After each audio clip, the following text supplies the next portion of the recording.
lecture, we have seen two different practical approaches to perform life cycle assessment, or, if you like, LCA. From now on, we are going to focus on one of these, the one based on input-output analysis. As seen, a single economic activity can produce one or more products. This is something that you can consider on the so-called supply and use table, where economic flows are distinguished between economic activities and their outputs, commodities, a general noun to refer to goods and services. As an example, petroleum refinery can produce gasoline, diesel, or other fossil commodities. Accounting these activities, considering all the sectors of the considered economy, can bring us to a full description of the economic exchanges that occur during a year. Let's take a single region table as an example. What kind of information can we find on this table? First of all, note that these kind of tables are usually measured in monetary units, so dollars or euros, but in principle you can account flows in physical units. That is the shape of a single region supply and use table. The supply side of the table is basically telling you who is producing the commodities that will be consumed in that particular year of the economy. Nevertheless, activities consumes themselves commodities. The use side of the table is telling us how much of every commodity is consumed by each activity. But activities are not the only agent that is consuming commodities. Actually, the whole productive system exists, as we have seen, because we, people, acting as consumers, consume goods and services.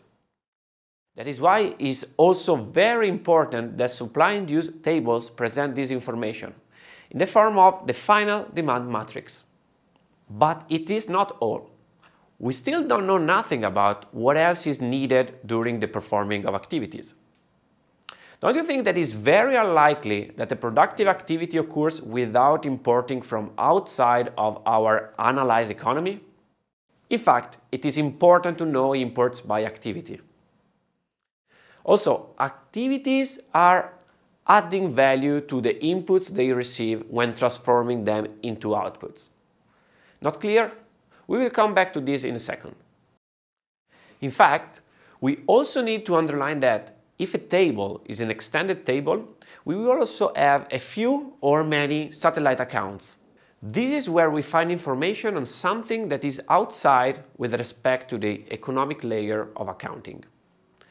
In fact, these flows are measured in any unit of measure. An example, how many tons of CO2 are emitted in the process?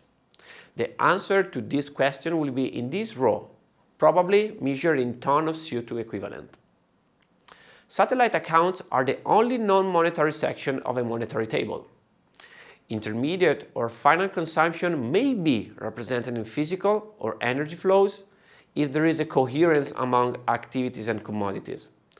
And in this case, we talk about hybrid tables. But almost all the tables that you can find are monetary tables. What does it mean?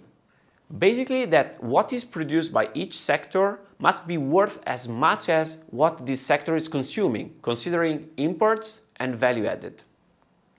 But as promised, what is value added? Value added is what adds value to your intermediate inputs, which would otherwise be just a bunch of unfinished products. Value added is usually disaggregated into three categories: wages, capital, and taxes. To simplify, wages is what you need to pay in order to have somebody that is assembling, designing, managing, all these steps needed to put the intermediate products together. Of course, these employees would probably need some machinery, computers, offices, and so on, that are usually accounted in degradation of capital. We also take margins for the owner of the company here. Then we also have to consider that taxes must be paid, that are, in a sense, an expenditure to take advantage of all the public services, such as streets, that are also used by the company to deliver the final product to the shop where we, again, the consumers, can go and buy it. Value added is also mathematically important for input-output analysis. And this is relevant when we want to check if our system is balanced. But we will check this in the hands-on session. Now, let's conclude this video by stressing visually what we have anticipated previously. Performing input-output analysis basically requires depicting a model of a system that is characterized by the transaction that occurs during a year. As said, activities can produce more than one commodity, but different assumptions can be made about how we should consider byproducts.